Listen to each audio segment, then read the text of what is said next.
Olá, pessoal, sejam bem-vindos a mais uma aula do nosso Direito do Trabalho em Debate. Nossa temática de hoje, a gente vai estar falando de intervalos. Quais são os intervalos que o empregado tem direito durante a jornada de trabalho? Sou Daniela Pessoa, sua professora, mestre em Direito Privado, juíza do trabalho perante o Tribunal Regional da 7ª Região.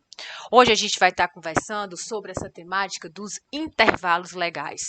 Quais são os intervalos legais que o empregado tem direito? Por que o empregador deve conceder esses intervalos legais? Qual é o tempo de duração desses intervalos legais? E qual a consequência jurídica caso o empregador não venha conceder esses intervalos legais? Primeiramente, a gente tem que entender que os intervalos legais eles cumprem um papel, uma finalidade quando da tutela da saúde do trabalhador. Não dá para a gente pensar nessa temática intervalo legal desassociando da efetiva tutela da proteção à saúde do trabalhador. Essa proteção à saúde do trabalhador é uma proteção, é um direito fundamental que está positivado na Constituição Federal. Então, lá no artigo 7º da Constituição Federal, a gente tem a prescrição, o direito fundamental do trabalhador no sentido de que o empregador adote as efetivas medidas para tutelar ao máximo a saúde e a segurança do trabalhador. Então, essa temática de intervalo, quando a gente trata dela, a primeira coisa que a gente tem que entender é que o propósito da concessão dos intervalos legais é no sentido de proteger e promover a saúde do trabalhador. E aí a gente tem que pensar que é evitar o adoecimento do trabalhador, evitar a fadiga do trabalhador, uma vez que, caso o trabalhador seja levado à exaustão, ou pela quantidade de trabalho, ou pela excessiva quantidade de trabalho, ou pela forma que o trabalho é desempenhado, ele pode estar sujeito aí a ser, né, no caso, vitimado por um acidente de trabalho e, obviamente, ele vai ter uma diminuição da sua produção.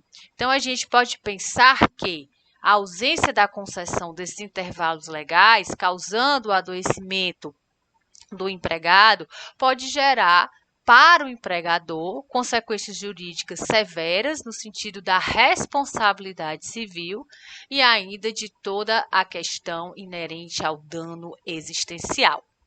E quais são os intervalos legais que estão previstos, que este empregado tem direito? Nós temos primeiramente, os intervalos que devem ser concedidos durante a jornada diária de trabalho, para contratações, né, até 6 horas ou até 8 horas, ou para trabalhos em regime parcial, a depender do tempo de trabalho dia regulamentado ou contratado, o empregado tem direito ao intervalo dentro dessa jornada diária de trabalho. Isso é o que nós chamamos de intervalo intrajornada, intervalo concedido dentro da jornada regular diária de trabalho do empregado. Temos também regulamentado na CLT os intervalos, o intervalo que deve ser concedido entre um dia e outro de trabalho, para, além do intervalo intrajornada, dentro do próprio dia de trabalho, dentro das horas diárias contratadas, a gente tem o intervalo interjornada, que é o intervalo entre um dia de trabalho e outro dia de trabalho. Nós temos também regulamentado, aí já não no corpo da CLT, mas na Lei 605 de 49, o repouso semanal remunerado, que é outro intervalo. Que intervalo é esse? É o intervalo entre uma semana e outra de trabalho, que é aquele repouso concedido preferencialmente aos domingos, conforme nós estamos habituados aí a gozar.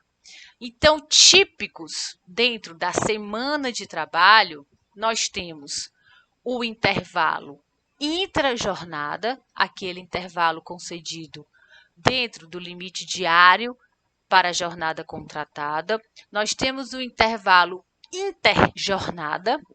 Esse intervalo interjornada é o intervalo de descanso, né, para repouso, alimentação entre um dia e outro de trabalho.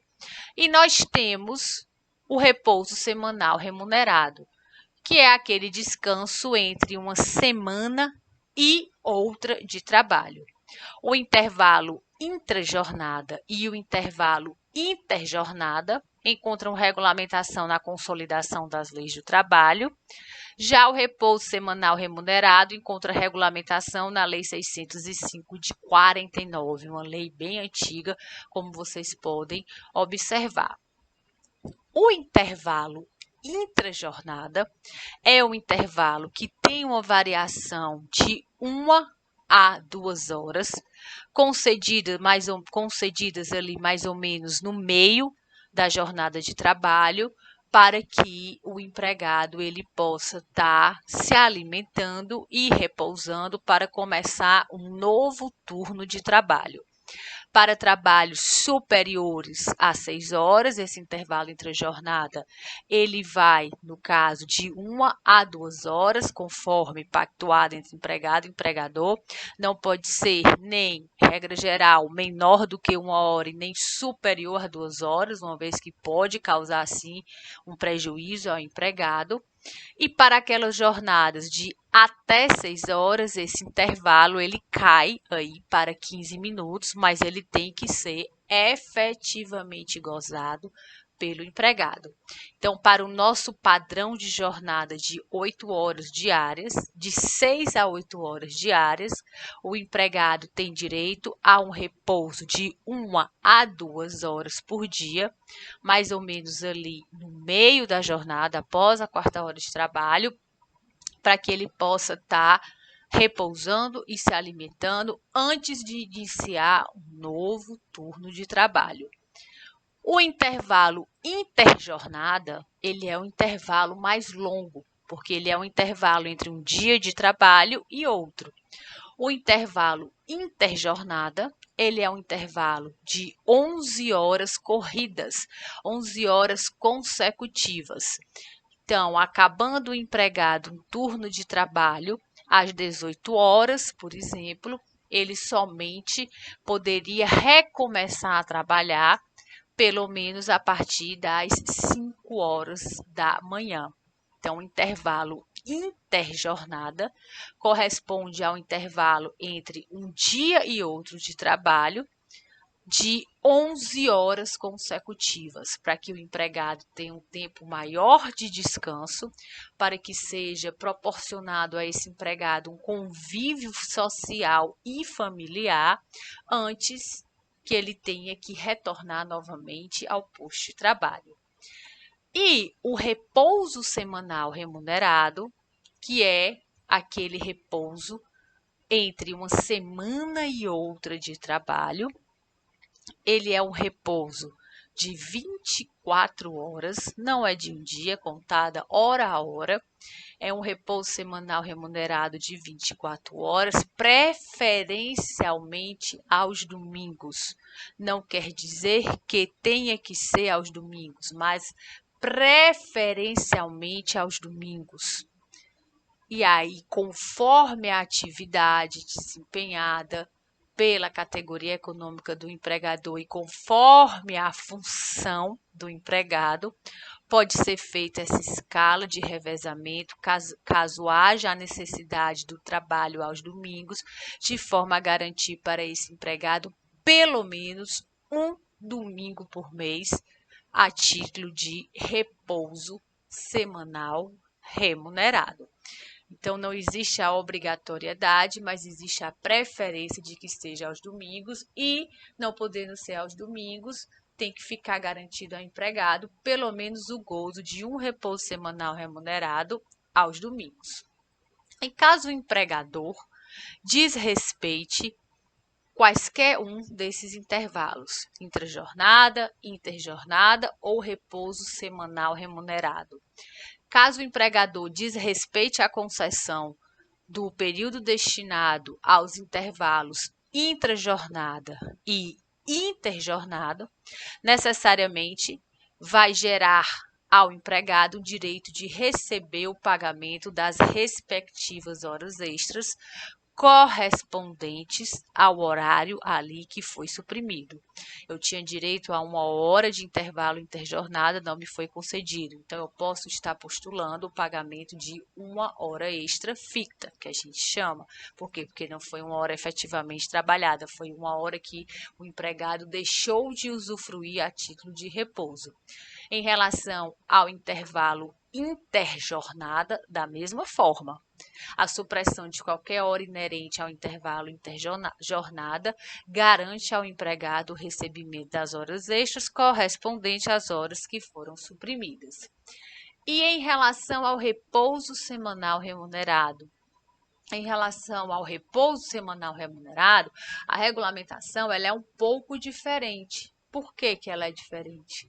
Porque a lei, a título de consequência jurídica pela supressão do repouso, garante o pagamento do dia em dobro. Então, eu vou ter que, caso haja a obrigatoriedade, ou caso o empregado seja recrutado para trabalhar aos domingos, ele tem que receber por aquele dia o pagamento em dobro. E como é que eu faço esse cálculo do pagamento em dobro? Eu vou pegar a remuneração mensal do empregado, vou dividir por 30 dias e multiplico por 2. Aí eu tenho um valor, quanto é que vale o dia de trabalho desse empregado e a respectiva dobra. Então, nós temos, a título de intervalo, o intrajornada, consequência jurídica, pagamento de horas extras pela não concessão.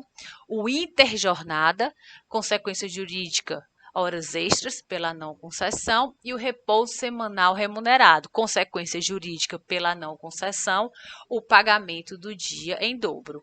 Nós temos também um lapso temporal maior, a título de intervalo de repouso, que é a questão das férias, mas a gente trata dessa temática aí na próxima aula, tá bom? Deixo aqui meu forte abraço e até breve.